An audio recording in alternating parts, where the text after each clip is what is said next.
that commitment. But she honored our invitation at the very last minute and said she will be here to grace this occasion.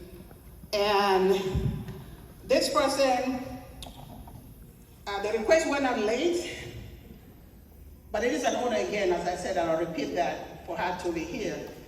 She is a graduate of one of the prestigious schools, Loyola. She is a mother, she's a mentor, a business coach. She's a family person. And this person, the only word I can use for her, she's incredible. She's an incredible speaker, a public speaker, and she does this like no business. Ladies and gentlemen, this person I'm going to introduce, very talented, and she's popularly known as Mother Africa. And she will tell you in a minute why she's called Mother Africa. Give her a big round of applause, ladies and gentlemen, as I introduce Miss Amelia. Give her a big round of applause, keep clapping. You will agree with me at the end of the session, you will clap some more for her. Thank you, ladies and gentlemen. Thank you, Miss Amelia. Thank you so very much. It's an honor to be here. You guys are very, very incredible. I don't even know what to say. So, Zumunta, USA. I'm from Ghana. I wish my people would do the same thing. Akaba, thank you. All right, thank you so much for this invitation. Auntie Joyce is my sister. She's my big sister. Whatever time, whenever she calls me, I have to answer the call.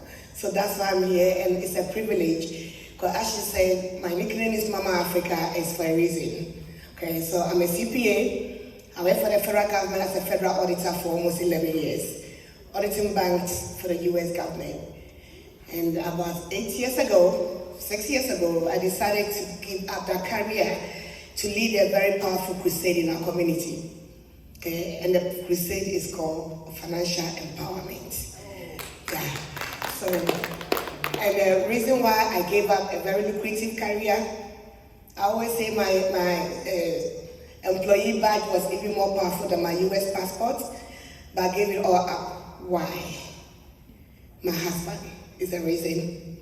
Because my husband came to the United States at age 25, cleaned office buildings to pay himself through school, became a nurse, MBA, MSN. At a very young age of 36, he had a stroke. Okay, so all the education, every investment made in education, yes, he acquired knowledge. But let me ask you, my dear brothers and sisters, can we pass on our education to our children? Can we pass on our experiences to our children? It doesn't matter how powerful we are in education. We can pass on. And let me share the statistics to you. In the US here, African immigrants are the most educated group of people in the US. Did you know that? We go to school. We are very smart. We have the natural resources. And we have manpower. By the way, when it comes to everything, we are blessed. Why are we financially disabled? Why is our continent called third world country? Almost the whole continent, by the way. We are called third. By the way, third to none. No other continent is behind us, so we are just last. By the way, we're changing that, and the information and the message is so clear.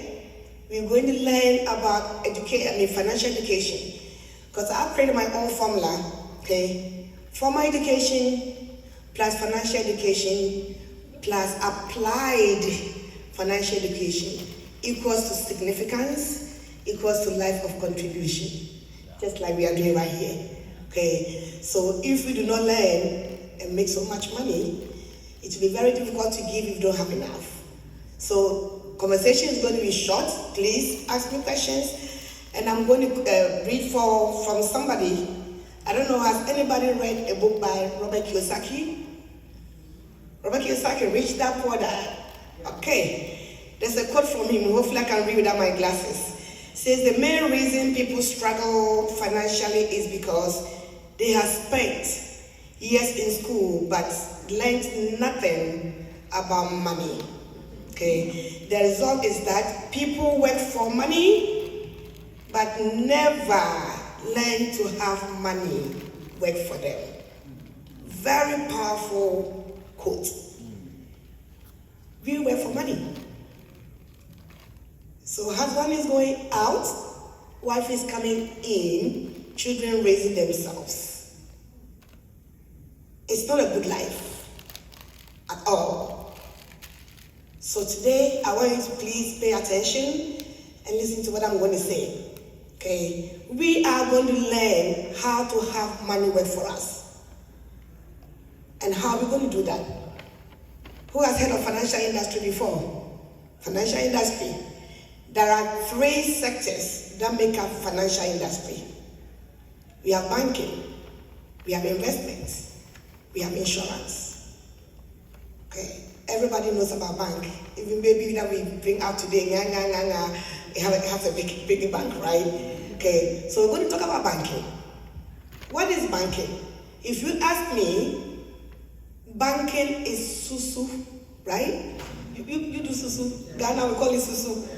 So you bring your money, I bring my money, the community brings their money. So we take our money to the bank willingly. Why? Why? You're supposed to just get a paycheck. Some of us carry lots of money.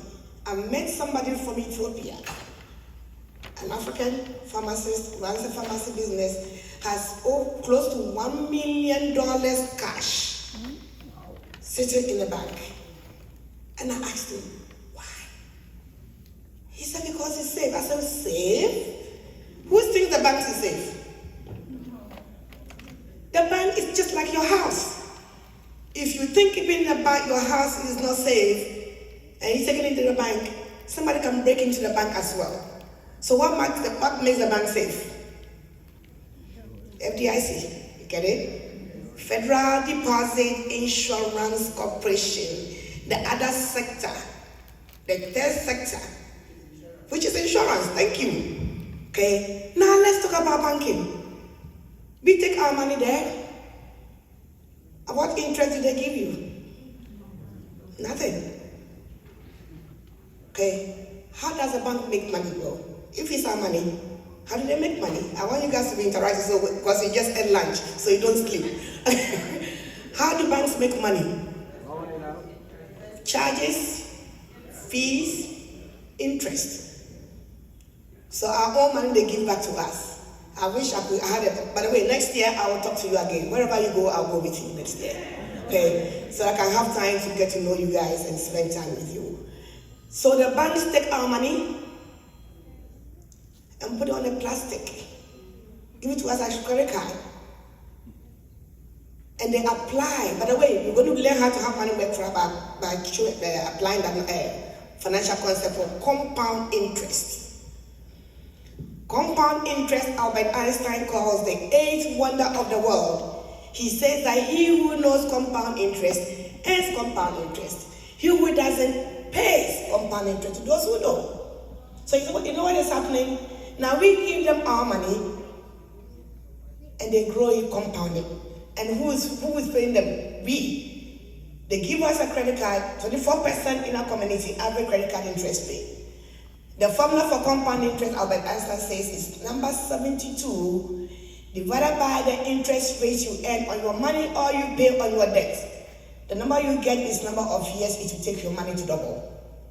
So if the bank is giving 1% interest, which they don't, but let's say they are nice, right? For math's sake, 1%. 72 by 1 is 72.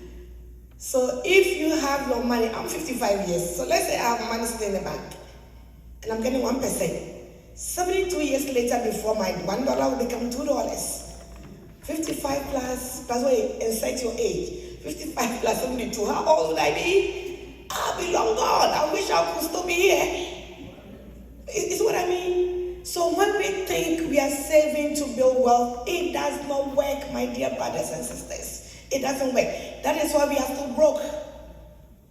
So how does the bank work? So now they put the bank money on plastic and give it to a credit card, 24%. 72 by 24 is 3. So every every year that balance we are carrying around is doubling on us. So we are working for the financial institute, the bank. You see what I mean? Compound interest, he who knows it earns it, he who doesn't pays it. Car note. You go, you take the car, they'll say, show your paycheck. Let's see your pay stub. You qualify based on your pay stub. And you make a lot of money, so you qualify. Credit score is good. Even if it's not good, they'll give it to you if you make money. Because they know they can squeeze it out of you. Okay? But before they give you the key to the car, what are you supposed to show proof of? Insurance. You know why? Because they give you the key and you drive out of the dealership lot and there's an accident. What is happening? The insurance company restores the bank's car notes to the bank. Why? Because the money is not the bank's money, it's your money. So they cannot afford to lose it. You guys see that? And the law, capitalist America, favors the system. We get it? Okay. Now, the person driving the car, boom. Let's say that my husband's situation happens. This time maybe legs amputated and all those things. He cannot go to work to make the money that he qualified for the loan with. Who is restoring his income? You see that? Okay.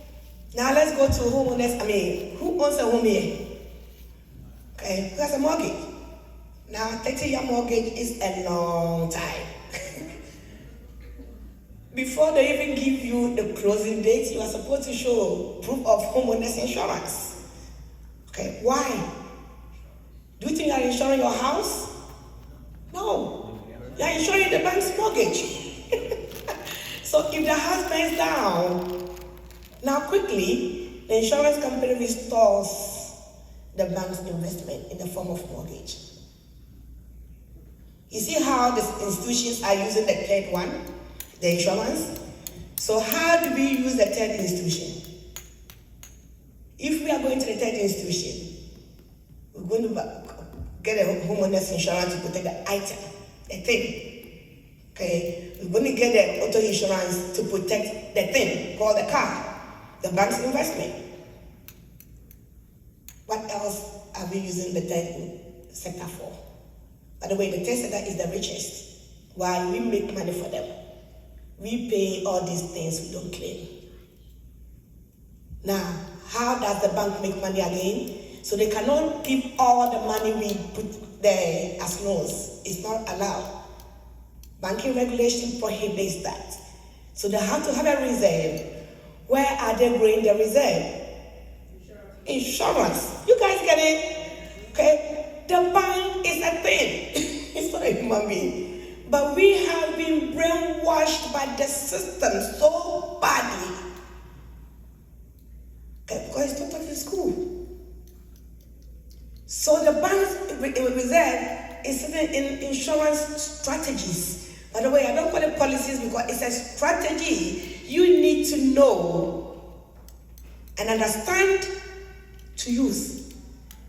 So the insurance companies are throwing money inside life insurance when we have been told it's about death.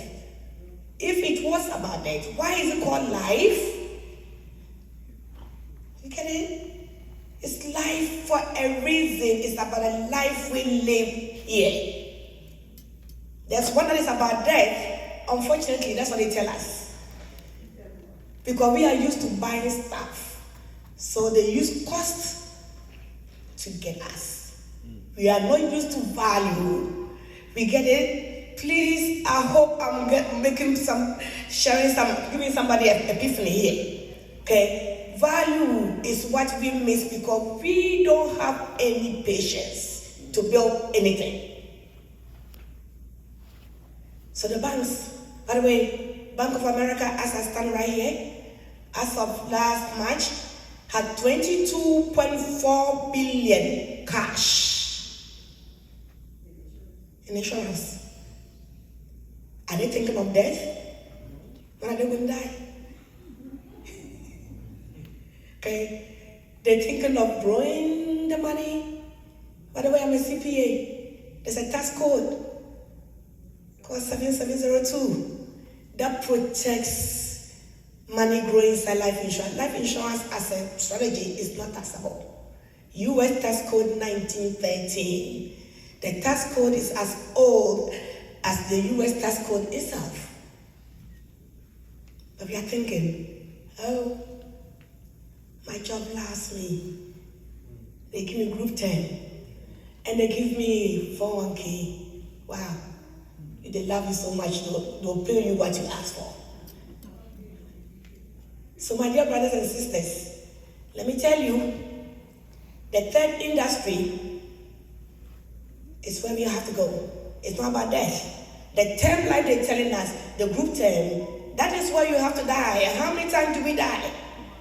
Prematurely. So we pay, we don't die, they keep it, take it and give to the wealthy people. We are going to read, you're going to promise me. We're going to read. Yeah, academic books enough. By the way, there's a book, I don't know if you guys, what's it called? The academic publisher.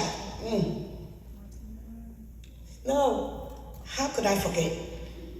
This academic publisher that everybody has gone to school in America has read their textbook.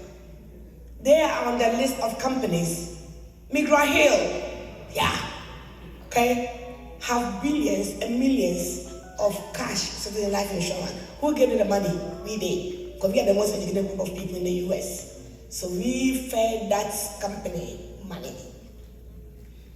So let me ask you a question. As you're working right now, by the way, when my husband got sick, he went for state of Maryland. His 403B was with Nationwide. Nationwide manages the whole state of Maryland and retirement system. State of Maryland has that strategy. That if somebody had been kind enough to show him what I'm talking to you about today, that type of life insurance, okay, when he got sick, we would not have been on welfare. I was in England, so I had to relocate and come here, and I came with all this education, couldn't find a job until I finished my MBA. So we struggled financially. Nationwide had that strategy. Why did they not share with him? I bet you your 401k companies have it too, but they will not share with you. You know why? We are not fit. We don't qualify for the group that they think should know this. The banks have it too. You have to have 5 million in net worth before they will share with you. But it doesn't matter how much you are putting away, as long as you are disciplined, it can be consistent.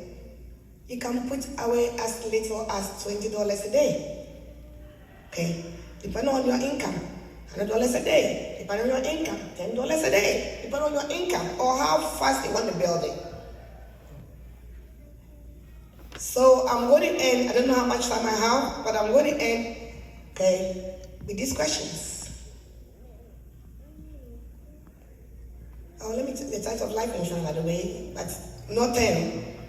If it's term, is it the new one or the old one? The new term actually will pay you here if something were to happen to you within a term period. But what I'm talking about, the nickname is the rich person Roth.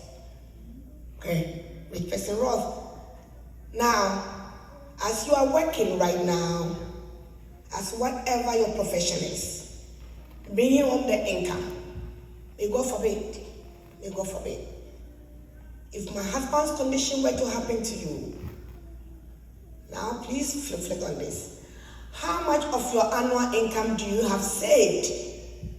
And for how long would it take you without you losing your house? By the way, the bank doesn't care.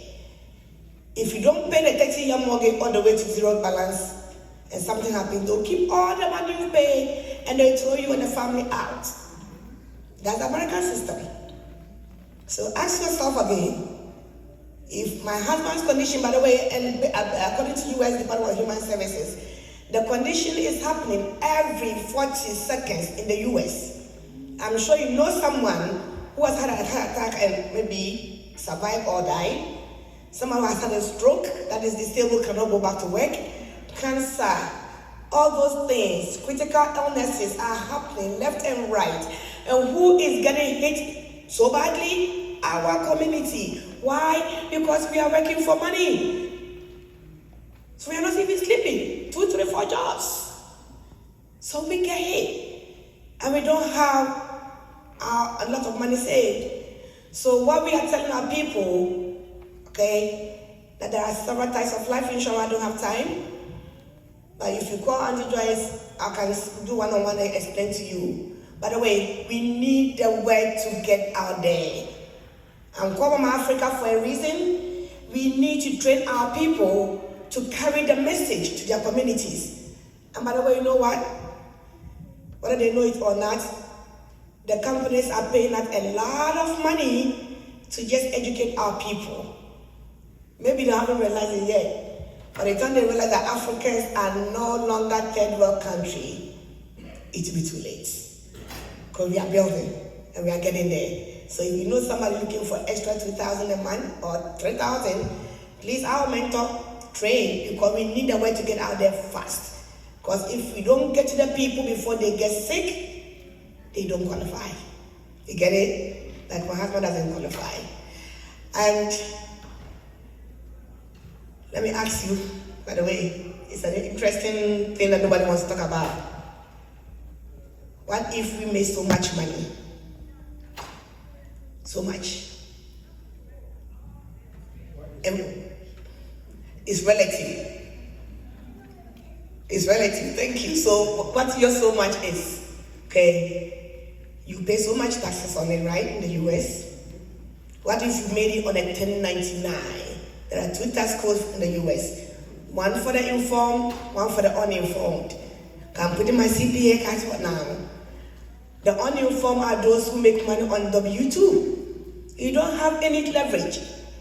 But if you make the same amount of money on 1099, you write off most things. So if you don't have 1099 income, please reach out. I'll show you. Okay. Now, also, a big tax deduction. We are doing fundraising for our dear community. Do you know if you make so much money, has so much left over, the IRS will actually fund association. You guys know that, right? The IRS will fund it. Why? Now they will let you write off whatever you donate to go help your community. So I've given you a tip and a hint. Let's go make so much money. I'm here to help you make additional money on the side. So reach out to Auntie Joyce and then we'll get there. Thank you so much. I appreciate you. You guys are all amazing. Amazing. Thank you. Thank you very much. I think I will be your first client, but don't tell my boss here that I said so. We all need the extra cash, and like she said, you know, fortunately or unfortunately, most African immigrants work in the health sector, and most of them work from job to job to job because they can do it. And some at the expense of their health. And they make all this money, and like she said, at the end of the day, they work for somebody else to enjoy, not their immediate family members, unfortunately. So we need that information, and we'll be reaching out to you. Yeah, so she said she will hang around and take maybe a couple of questions, if anybody has any question. Again, we can reach out to her individually for financial advice, and but if we have any question based on what she just explained, she's here to answer any question. Okay. I can speak from here, that's okay. Yeah, that's fine. Thank you so much, Madam. Mama Africa. Mama Africa, I'll reach out to you much later for personal matter. But what I wanted to ask was, your presentation was wonderful. It is an epiphany. As much as we all think we know, we really don't know it. However, it was, I would say, you hit the nail on the head, but you didn't drive it home. What are you asking that we do? what are you recommending that we do? Is it life insurance? Is it term life? Is it whole life? What are you asking us? That's a very good question. So, thank you. Let me have exercise today. There are so many types of life insurance. Okay, we have two main groups. We have 10 from the word temporary, which means at some point it's going to terminate. That is death insurance. So you pay, you don't die. The insurance company keeps the money we're paying for and all the money you pay to them. Okay. Now there's a newer term policy that also will pay in case the person gets sick within the term period. The insurance company will pay the death benefit to the person here if he's so bad. Let's use my husband. If he had had that cheap term, they would have paid the death benefit to him here. The guy had never heard about it. And then we have the permanent. Permanent means it's all the way throughout your life. But permanent, we have 4 types. Middle class is told a big lie. They always say whole life, whole life, whole life. And they blanket permanent life to be whole life. No, whole life is one of them. Then we have universal life. Then we have variable universal life. And we have index universal life. So whole life, the growth is about 2 to 3%. So let's do compound interest. Remember Albert Einstein's formula? 72 divided by the interest rate you earn on your money. So 72 divided by 2 is 36. So in a 35-year-old's active lifetime, the money will double once. Okay? And the money, the accumulation does not belong to the client. It belongs to the insurance company. So whatever you want, you have to borrow against the cash value. And the loan rate is around 8%. You see? Inverse growth. Okay? If you are earning 2%, you're going to borrow is about 6 to 8%. So now we are working for the insurance companies too, not only the banks. Okay? That's whole life. Everything is fixed. The benefit fixed, premium fixed, everything is fixed for a certain period of time. Then we have universal. Universal means flexibility. The word universal means flexibility. So you can put more and all that, but it doesn't grow either. Then we have variable universal life. It's mutual funds. It's a life insurance. Mutual funds is a life insurance policy. So why would somebody not do regular mutual funds, but would rather do mutual funds as a life insurance policy? Who can guess? I said something about it at school. Why would somebody do not regular mutual funds, but would rather run a mutual fund as a life insurance? Because everything inside life insurance is not taxable. So you see why the rich people love it. They're not thinking about debt, they're thinking about tax savings. So when President Trump said he doesn't pay tax because he's smart, that's some of the things that they do. See what I mean? Then we have, by the way, the variable life, it goes up and down like a 401k. Market goes up, you go up. Market crashes, boom, up, boom, like that. Heart rates. So they're about to get heart attack. Then we have index. Index is a hybrid of variable, okay, and the whole life. So what that means is, index universal life, the word index means the growth of your cash value, which is your money, is indexed to the market. So market goes up, you go up to a cap. Market goes down, the insurance companies protect you. Remember, they are in the business of protection. That is why the banks go to them. And you think the bank is giving you FDIC, it's not a bank, okay? That is why everybody goes to them. That is why they go to them for what's called the car, protection on the car and the homes. Unfortunately, those ones you pay. You see what I mean? So it grows with the market, but you don't lose money. Market goes up, hallelujah, I'm growing. Market crashes, they protect you. So people are crying, my 401k, I lost money, I did this. You would never cry. In the meantime, you have life insurance in there. Okay, that will pay out as critical, chronic, and terminal benefit. Now, what about the word universal? The premiums are flexible. The IRS gives you the maximum you can put in a year, and the insurance company determines the minimum. So you grow between two. This year money is good, income is good, you can put more. Next year income is not good, you can even decide to skip. Flexible. And then the last word is life. It's life that we live here, my dear brothers and sisters. It doesn't say death. You see what I mean? Index universal life is the new, if we ask me, By the way, I'm also a financial advisor. If you ask me, life insurance, Index Universal Life is a new retirement account, just so you know. So people don't know, that's what they do. If you came to me for financial advice, after we finish talking, you will never say, really, send me to the market. But that way I will not. Because I'm trying to help my community build something.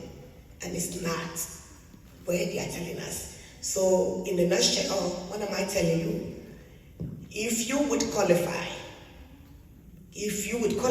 it's a big if. About 30% of people don't qualify. If you would qualify, please, for the sake of the continent, for the sake of the children we are raising, for the sake of our own health, Index Universal Life it is, because once you qualify, listen to all the things you pass on to the insurance company.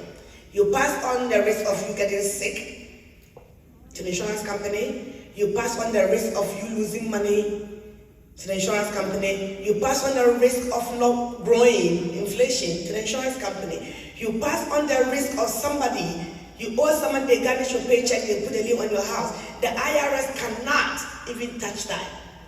So you pass on all your risk of living too long.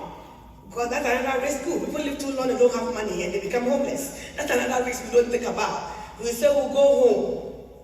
Let me tell you, you come back because of healthcare. Okay? So people come back and they are homeless. So risk of living too long. That thing takes care of you completely. But they're not telling you. Okay? So we need to know this and pass on. And how to pass on is just education like this. Okay, thank you. I'm sure you are all becoming graduate financial experts here. So thank you very much again for sharing your wealth of knowledge. We have one last question because we have to keep, so I will give the first hand. Yes, you will ask your question and then that would be it. Then you have to reach out to her. I have 2 questions for you. Number 1, if I decided to invest on the universal life and I lost my job and I can't continue to pay the premium, maybe I have started after 1 year, am I getting all my money back? Is the insurance gonna continue? And then if I choose, is there any limit of years? Maybe I have some money that I want to put in just within 2 years. How much profit I'm gonna make within that short time, or there's no any profit? That's a very good question. Thank you. By the way, let me give them a wealth formula. Formula for building wealth is money plus time. Time is very important. Okay, plus or minus rate of return minus taxes equals to wealth. Okay, so time is a factor. Using life insurance as a strategy to grow anything requires time. Okay, so I always tell people the insurance company have their requirement, but I have my own, and my own is time. So it's a long-term financial planning strategy. Anybody thinking to do this must have at least 15 years horizon. See what I mean? 50, that's why it's used for retirement. And why do I say 15 years? Because it's like a 15-year mortgage. Now you put your premiums in, let's say you're putting just the required, not even extra, the required by the insurance company. If you do that for 15 years, at the end of the 15th year, everything you get to the insurance company, they will give, you have access to it. You have access to it. At that point, the death benefit is almost free. So now you have free death benefit. Now, somebody starts, and let's say they put just a minimum for 1 year. And unfortunately, they lose their job. Okay, losing the job depends on what? Is it layoff or sickness? If you lose your job because of a critical illness, the death benefit will be paid to you up to a percentage, depending on how bad it is. You see that? If it's a layoff, then of course, what you have built in will pay the premium until you find a new job and come back. Unfortunately, if it prolongs, then you will lose the policy. But let me ask you, if you lost your job, would you continue to pay your mortgage? Would you continue to pay your car note? Would you continue to pay your other bills? You bet, you find a way to pay those bills. So I would say this one, everything sits on top of this. So find a way to hold that policy. Once you qualify, please do not let it drop because it's so difficult to qualify. Okay, so now you talk about 2 years. By the way, I try to encourage people that they should put at least as close as possible to the maximum allowed by the IRS. If you put in the maximum in the first year, you can even go 3 years without putting premiums in. You can see that. That's why I say it's flexible. Now, I have several clients that say, Emilia, I have 200,000 sitting here. Let me give it to you. Yes, they give it to the insurance company, they don't have to put any more premiums in. And it will carry the thing all throughout. So it's very flexible. So it's a long-term strategy, it's not short-term. So we are not going to be punching tapping a card to a wall to be drawing. I try to tell my clients, this is your old lady money, this is your old man money. Okay? When all team fails, that's where you fall back on. Yes, so that is discipline we need.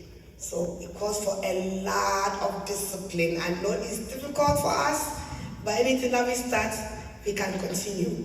The discipline is what we are bringing into our communities. We need that. Once you qualify, it's free money, by the way, eventually. Yes. Thank you, and thank you very much. I know so many people have questions, but we have to stop at this and move on. We have to be out of this hall at 3 o'clock because this is they are setting up for another function. I'm sorry, I just needed to interrupt because of the importance of conversations around financial literacy in our communities. At the DC Planning Committee, we thought that there is a lot of information here that we need to make sure that we track. And we just have a limited window here. There's only so much we can share. So we're encouraging our members to please just make sure you keep your ears and eyes peeled for information, because I've discussed with you, we're going to have webinars where we're going to talk about some of these things in more detail, so you understand where these things can fit into our collective program. We all have to be well here before we start thinking about doing anything in Nigeria. Isn't that right? So that is the whole idea here. Thank you.